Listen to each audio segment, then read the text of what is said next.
오늘 이사야서 66장 15절부터 24절까지 말씀입니다. 이사야서 66장 15절부터 24절까지 말씀입니다. 우리 다 찾으신 줄 알고 제가 봉독하겠습니다. 보라, 여호와께서 불에 둘러싸여 강림하시리니 그의 수레들은 회오리 바람 같으리로다. 그가 혁혁한 위세로 노여움을 나타내시며 맹렬한 화염으로 책망하실 것이라. 여호와께서 불과 칼로 모든 혈육에게 심판을 베푸신즉 여호와께 죽임 당할 자가 많으리니 스스로 거룩하게 구별하며 스스로 정결하게 하고 동산에 들어가서 그 가운데 있는 자를 따라 돼지고기와 가증한 물건과 쥐를 먹는 자가 다 함께 망하리라. 여호와의 말씀이니라. 내가 그들의 행위와 사상을 아노라. 때가 이르면 문 나라와 언어가 다른 민족들을 모으리니 그들이 와서 나의 영광을 볼 것이며 내가 그들 가운데서 징조를 세워서 그들 가운데서 도피한 자를 여러 나라 곧 다시스와 뿔과 활을 당기는 룩과 및 두발과 야환과 또 나의 명성을 듣지도 못하고 나의 영광을 보지도 못한 먼 섬들로 보내리니 그들이 나의 영광을 문 나라에 전파하리라.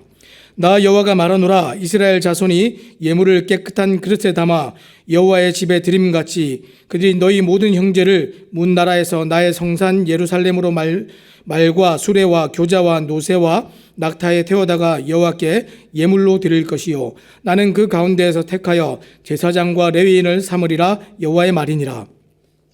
내가 지을 새 하늘과 새 땅이 내 앞에 항상 있는 것 같이 너희 자손과 너희 이름이 항상 있으리라. 여호와의 말이니라. 여호와가 말하노라. 매월 초하루와 매 안식일에 모든 혈육이 내 앞에 나와 예배하리라. 그들이 나가서 내게 패역한 자들의 시체들을 볼 것이라. 그 벌레가 죽지 아니하며 그 불이 꺼지지 아니하여 모든 혈육에게 가증함이 되리라. 아멘. 오늘 우리가 이사야서 이제 마지막 장을 보게 됩니다. 마지막 장, 이제 마지막 시간인데 오늘 우리가 하나님의 임재가 일어나는 곳이라는 제목을 가지고 함께 말씀을 나누기 원합니다. 지금 이사야 선지자의 예언의 지금 이 마지막입니다. 이 이사야서는 특별히 성경 전체와 너무 흡사한 책이다라고 사람들에게 그렇게 여겨지고 있는데, 여러분, 이 성경의 마지막이 어떻게 끝이 납니까? 결론이 무엇이겠습니까? 아마 이 이사야서의 마지막을 보면 아마 굉장히 흡사하리라 생각이 됩니다. 이 성경의 마지막은 이 요한계시록의 마지막에 보면 이렇게 끝납니다. 주 예수여 오시옵소서. 주님, 우리 주님 우리에게 오셔서 임재하시고 그 영광을 우리에게 나타내 주십시오 하는 이런 말씀들로 이제 끝나고 있습니다. 마찬가지로 오늘 우리가 보게 되는 이 이사야의 마지막도 이 하나님의 임재와 영광을 보여주고 끝나고 있습니다. 그런데 우리가 생각할 때에 하나님이 임재하신다 할 때에 하나님이 어디에 임재하십니까? 유대인들의 생각에는 하나님은 성전이라는 곳에 사람들의 손으로 지은 그 건물에 임재하신다 이렇게 생각을 했습니다. 그런데 이사야서의 마지막 장인 이 66장을 시작할 때에 어떻게 얘기하고 있습니까? 하나님께서 임재하시기 위해서 돌로 만든 성전 거기에 임재하시는 것이 아니다라고 얘기하고 있습니다. 그래서 66장을 처음 시작할 때 이렇게 얘기했습니다. 1절과 2절 말씀을 제가 한번 읽겠습니다. 여호와께서 이와 같이 말씀하시되 하늘은 나의 보좌요 땅은 나의 발판이니 너희가 나를 위하여 무슨 집을 지으랴? 내가 안식할 처소가 어디랴? 나 여호와가 말하노라. 내 손이 이 모든 것을 지었으므로 그들이 생겼느니라. 무릇 마음이 가난하고 심령에 통회하며 내 말을 듣고 떠는 자 그 사람은 내가 돌보려니와. 아멘. 이 구절은 지금 스데반 집사님이 산헤드린 공회에서 하나님을 손으로 만든 성전에 제한시켰던 그 사람들의 잘못을 지적할 때 인용했던 구절입니다. 결국 하나님이 임재하시고 영광을 나타내시기 위해서 정말 관심 있게 보시고 찾으시는 것이 무엇입니까? 어디에 성전이 있는가, 건물이 있는가, 그것을 보시는 것이 아니죠. 손으로 지은 성전, 곧 건물이 아니라 하나님의 관심과 하나님 찾으시는 것은 사람입니다. 그래서 어떤 사람입니까? 겸손한 사람입니다. 우리가 이사야서를 쭉 계속해서 보면서 얘기하시는 것은 교만한 자가 아니라 하나님은 겸손한 자를 찾으신다 이렇게 말씀하셨습니다. 하나님이 찾으시는 것은 그분이 거하실 정말 정결하고 준비되어 있는 마음입니다. 이 마음을 가지고 있는 사람이 하나님이 찾으시는 사람입니다. 외적인 종교 형식에 관심을 둔 마음이 아니라 상하고 통회하는 심령, 그 마음을 하나님 찾으신다. 계속해서 이렇게 얘기했습니다. 자, 결국 하나님은 그 말씀을 진심으로 순종하고자 하는 이 사람들의 마음에 거주하시기 위해서 사람들을 찾으십니다. 자, 여기까지가 이제 66장 우리 앞에 나오는 전반부의 이제 핵심이라고 한다면, 이제 오늘 우리가 보게 되는 66장 이제 마지막 후반부는 어떤 내용을 담고 있습니까? 신실하게 남은 자들은 형통을 누리지만 반대로 주를 거역한 자들에게는 진노가 임한다 하는 것이 이 후반부에 나오는 이제 마지막 내용들입니다. 이 특별히 형통함을 표현하는 이 66장 12절에 이제 강 같은 평강 이런 표현이 있습니다. 우리 잘 알고 있는 이제 찬송에 내게 강 같은 평화 이런 표현이 나오죠. 지금 이 표현입니다. 이 강 같은 평강은 이 형통함을 얘기하고 있는데, 이스라엘이 천년왕국에서 누릴 부와 이 형통함들을 보여줄 때 이 강 같은 평화, 평강 이렇게 얘기하고 있습니다. 자, 이와 대조적으로 지금 오늘 하나님께서 임재하시면 패역한 자들에게는 어떤 일이 있습니까? 진노가 있다 하는 것을 각인시켜주고 있습니다. 지금 이게 다 무엇입니까? 형통함을 얘기했고 진노를 얘기했는데, 이 형통함과 진노가 동시에 일어나는데 이 두 가지 모두가 하나님의 임재입니다. 우리는 하나님이 임재하시면 그저 좋은 일만 있을 줄로 사람들이 여기는데, 그 하나님이 임재하신다는 얘기는 이제 하나님께서 이 심판하신다는 얘기를 함께 포함하고 있습니다. 자, 그럼에도 불구하고 성경이 뭐라고 기록을 하고 있습니까? 하나님이 임재하셔서 이 영광을 나타내실 때 통회하고 상한 심령, 곧 회개하고 구원받을 자를 찾으신다, 이렇게 얘기하셨습니다. 성경 어디에도 하나님이 애써 이 진노를 퍼부을 멸망시킬 자를 찾으신다 하는 대목이 아무 데도 없습니다. 분명히 이 두 가지 일이 동시적으로 일어나는데, 하나님은 한 가지만 말씀하세요. 내가 이 세상을 다 진멸하기 위해서 그런 사람을 내가 찾으러 올 거야, 이렇게 얘기하지 않으셨어요. 사람에 관해서 얘기할 때는 분명히 하나님께서 내가 잃어버린 자를 찾으러 왔다, 구원받을 자를 내가 찾으러 왔다, 이게 우리 하나님 아버지의 마음이십니다. 하지만 그 은혜의 때를 다 지나도록 하나님께서 임재하시고 영광을 나타내실 마음을 사람들이 나타내지 못하고 드러내지 못하면 어떤 일이 있습니까? 오늘 이제 15절 이제 시작하는 말씀대로 심판이 실제로 일어납니다. 제가 15절 읽겠습니다. 보라, 여호와께서 불에 둘러싸여 강림하시리니 그의 수레들은 회오리 바람 같으리로다. 그가 혁혁한 위세로 노여움을 나타내시며 맹렬한 화염으로 책망하실 것이로라. 영광의 임재가 아니라 하나님의 진노가 은혜를 지나쳐버린 모든 자들에게 임한다. 성경은 분명히 이렇게 얘기하고 있습니다. 하나님이 사람들을 다 진멸하고 멸망시키고 죽이는 것이 목적이 아닙니다. 하나님 충분한 은혜를 주시고 기회를 주시고 때를 주셨음에도 불구하고 하나님이 정하신 때까지도 믿지 않은 자들에 대해서는 하나님이 어쩔 수 없이 심판을 하셔야 된다 하는 것이 지금 성경의 내용입니다. 그러면 그 은혜의 때가 언제까지입니까? 이 이스라엘이 온전히 회복하는 때, 그때까지입니다. 그날에는 우리 주님의 이 오실 때 어떻게 오십니까? 초림하실 때는 정말 연약한 어린 양과 같은 모습으로 오셨다면, 이때는 정말 세상을 호령하고 통치하시는 왕의 모습으로 오셔서 은혜를 쏟아버린 자들의 죄를 다 드러내십니다. 그들의 죄가 어떤 것입니까? 16절에서 17절까지 나오는 내용인데 제가 읽겠습니다. 여호와께서 불과 칼로 모든 혈육에게 심판을 베푸신즉 여호와께 죽임당할 자가 많으리니 스스로 거룩하게 구별하며 스스로 정결하게 하고 동산에 들어가서 그 가운데 있는 자를 따라 돼지고기와 가증한 물건과 쥐를 먹는 자가 다 함께 망하리라. 여호와의 말씀이니라. 지금 이 불과 칼의 심판을 받을 자들, 이들이 누구인지를 밝히고 이들의 죄를 드러내시는데, 이 내용을 보니까 우상숭배자들입니다. 지금 누가 우상숭배자들입니까? 17절 이제 그 전반부에 보니까 스스로 거룩하게 구별하며 스스로 정결하게 한 자들, 이렇게 얘기했습니다. 여러분, 이 세상에 이 죄에 관해서 하나님 앞에서 스스로 자기를 정결하게 할 수 있는 사람이 있습니까? 우리가 하나님 앞에 의롭다 칭함을 받고 오늘 이 자리에서 예배하고 있는데 우리는 다 어떻게 거룩하게 된 자들입니까? 여기 아무도 우리가 스스로 거룩하게 된 자들 아무도 없습니다. 스스로 정결하게 된 자들 아무도 없습니다. 오직 예수 그리스도의 그 보혈의 피에 의해서 피로 말미암아서 정결하게 된 사람들입니다.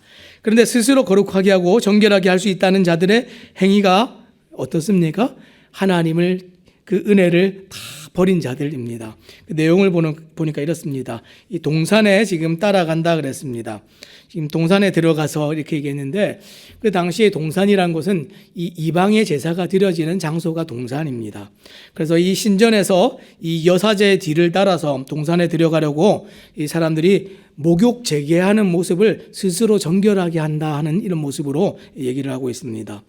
그리고 뭐라고 했습니까? 돼지와 길짐승과 들쥐의 고기를 먹는 자들, 지금 하나님을 만나기 위한 정결이 아니다 하는 것을 밝히 드러내는 것이 뒤에 나오는 이제 구체적인 내용을 보면 알 수가 있죠. 실제로 그들이 이 정결하게 몸을 씻고 나서 행했던 일은 음란이었습니다. 그렇죠? 거룩과 정결로 속일 뿐이지 실제로 일어났던 일은 음란함입니다.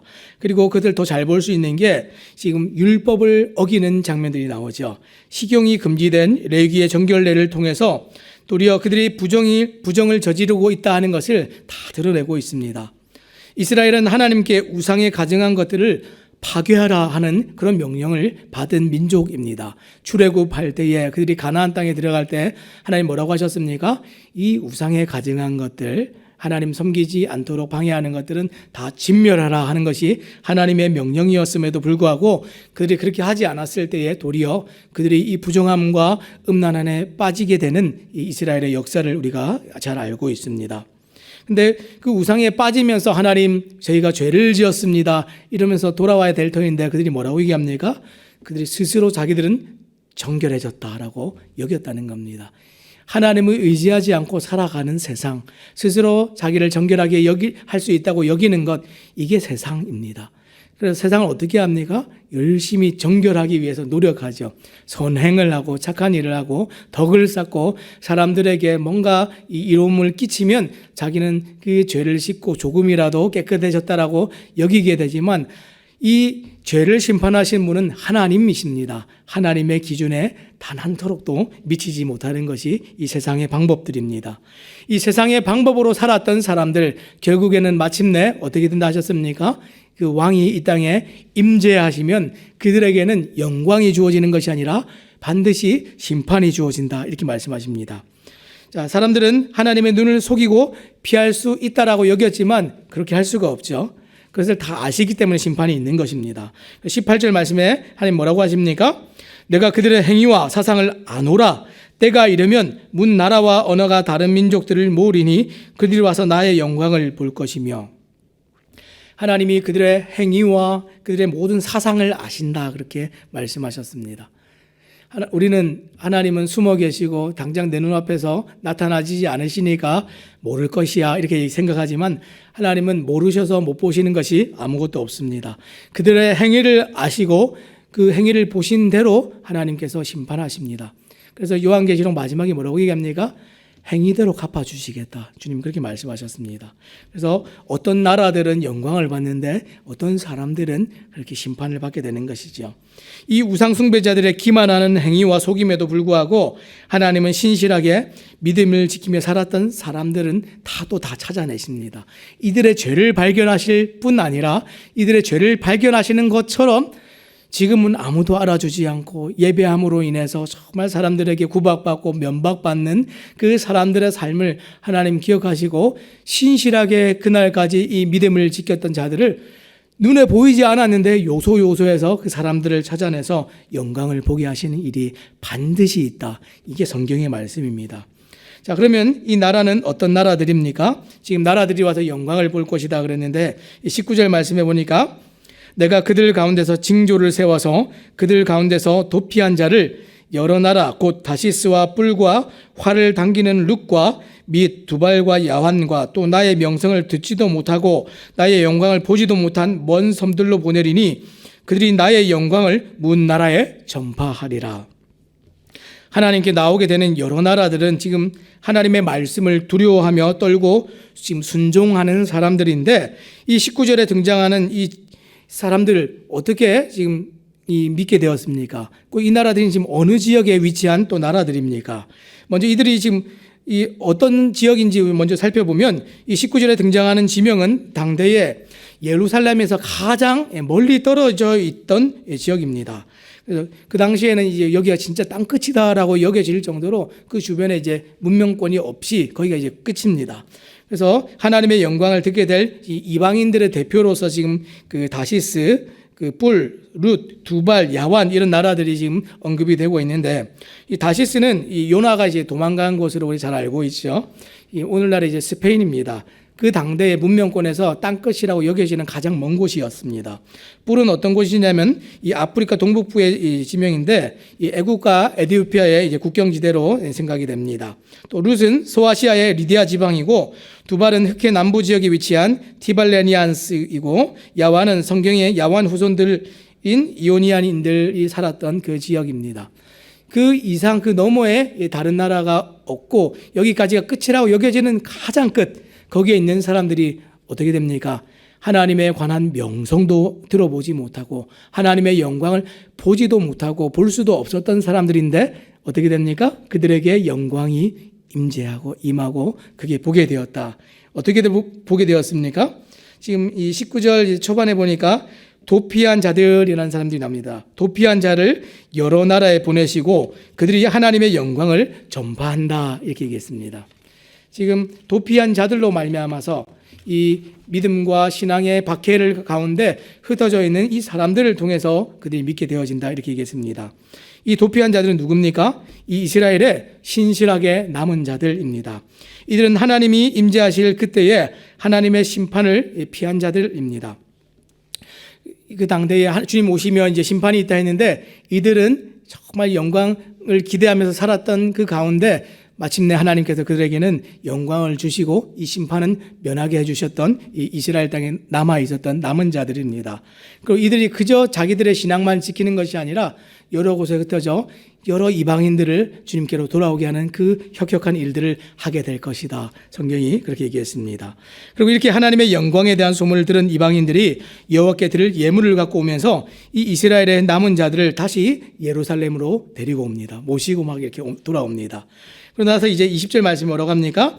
나 여호와가 말하노라, 이스라엘 자손이 예물을 깨끗한 그릇에 담아 여호와의 집에 드림같이 그들이 너희 모든 형제를 문 나라에서 나라의 성산 예루살렘으로 말과 수레와 교자와 노새와 낙타에 태워다가 여호와께 예물로 드릴 것이요.